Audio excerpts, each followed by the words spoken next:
Hello and welcome to this video review of SR-P Racing Pedals from MOZA. Now, pedals are the last piece of the puzzle insofar as the sim racing setup is concerned, because recently on my channel I reviewed a wheel rim, which was excellent, a direct drive force feedback base unit for the steering, which was also excellent, but I had to accelerate with the right clutch paddle and brake with the left clutch paddle and change gears with my index fingers on the gear shift paddles, which was really difficult to do. If you're serious about sim racing, you've got to have pedals, so these should be really good. Let's unbox these pedals. So they've sent me a clutch pedal as well as the bass pedals. So presumably the bass pedals, yes, the bass pedals here have just got two, so accelerate and brake, and you've got this one that you can attach on for the full 3-pedal setup, which is obviously the most realistic. So let's open the main system first. Inside I'm met with a lot of padding, and it's all different layers, so I think it's that way up. Let's see. Ooh. Okay, high quality MOZA Racing branded base plate. That's good. We've got some stickers, MOZA Racing stickers, and the user manual here. So the user manual says that it's got loadcell for the best control. So these are loadcell pedals, which are usually more expensive than normal pedals. As usual, you've got English on one side and Chinese on the other. So what else have we got in here?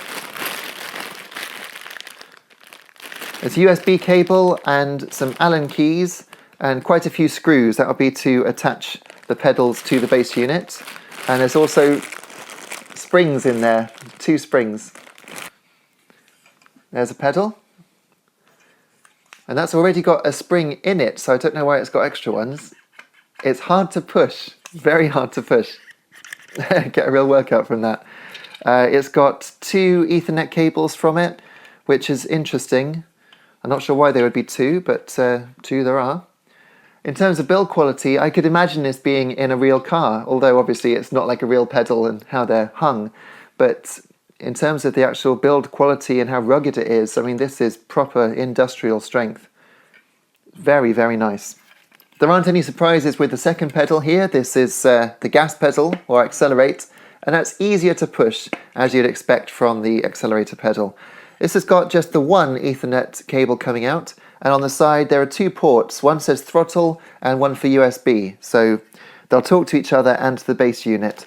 As for the clutch pedal, there should be no surprises there either. Very similar with the packing. And yes, there's nothing else inside this except the pedal. So this is the clutch. That's about as easy to push as the throttle pedal. On the side it's got cable connection instructions and 1 more Ethernet cable. But there's nothing else in the box, so we're going to connect these up now and try them out. Putting the pedals together is actually easier than I anticipated. The holes in the base plate line up with those around the pedals, allowing you to insert the screws by hand and then tighten them with the included Allen key. You can change the position of the pedals a little from left to right, though there isn't much choice for placement as there are only 2 gaps to play with in terms of the screw hole spacing. I opted for a straight 1-2-3 approach with even spacing in between the pedals using the 2 extremes. What wasn't quite so simple was the wiring underneath the unit. It's quite obvious where the wires are supposed to go from each pedal, but not so obvious how you're supposed to hide the spare flex. The Ethernet cable style of cable connector makes the cable stick out from the side of the unit, so I had to remove a little of the black foam that's down there. The foam was already a bit bent out of place coming out of the box, and it doesn't actually seem to support the base plate at all when it's on the floor, so I suppose you can take it off if you want to. It's whatever works for you. The best that I could do was to leave a small loop visible to the side of the accelerator pedal, but it is at least tucked out of the way, and I haven't caught anything on it during my time with the unit. And let's be honest, how often do you look down at your pedals anyway? The unit then connects to your PC with its own USB connection, instead of connecting to the base unit like most other sim racing rigs, so you'll need a spare USB port after attaching your base unit. Fortunately, that still means only 2 USB sockets are needed for a full steering rig, and that's with a digital dash attached as well as pedals. Now, I must stress at this point, I am fully aware that my 15 years old racing seat is not very good anymore. When I got it new, it did come with a foot plate, but I took that off years ago as it was bent too far up to be comfortable to use.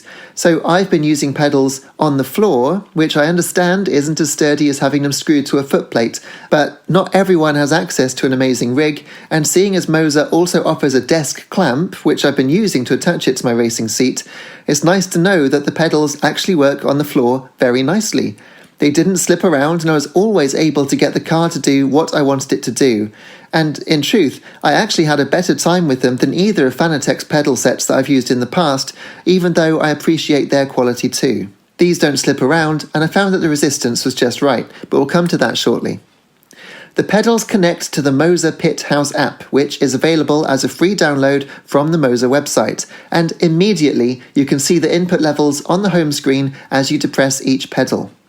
Calibration is straightforward, with lots of options, so we'll take a look at that now.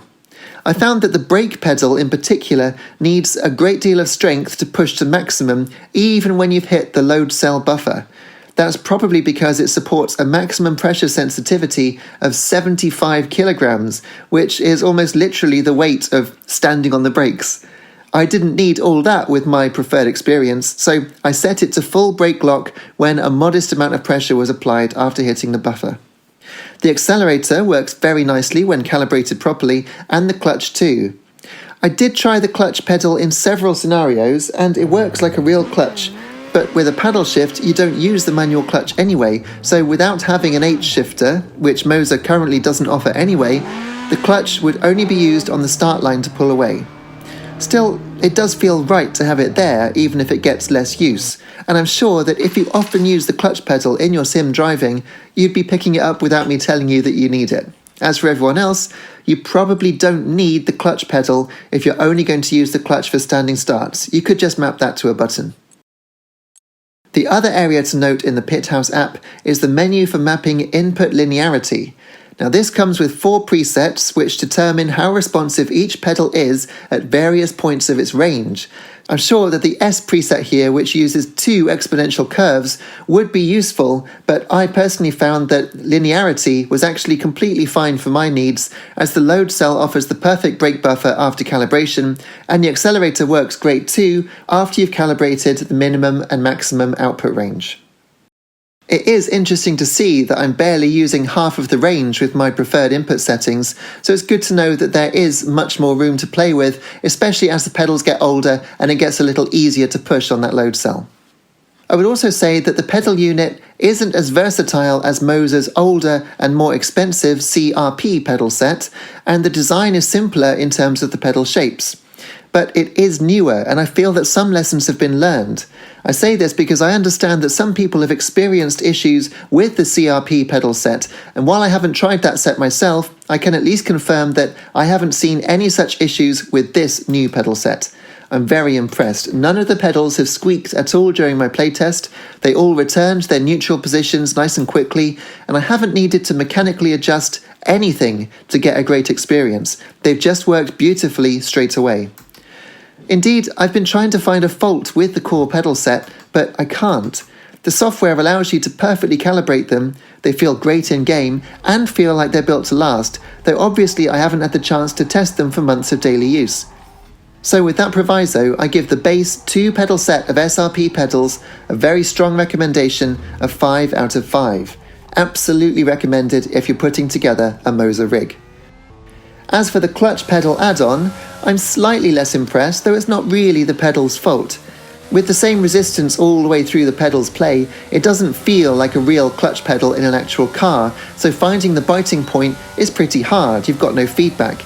If I was buying the setup and had spent all that money on the whole thing though, I probably would get the pedal too for completionism's sake, and it's just as well made as the other two. But without that feedback, even a set mechanical point for where the biting point is that you could then calibrate the game around would be useful. It feels a bit like driving with a numb foot.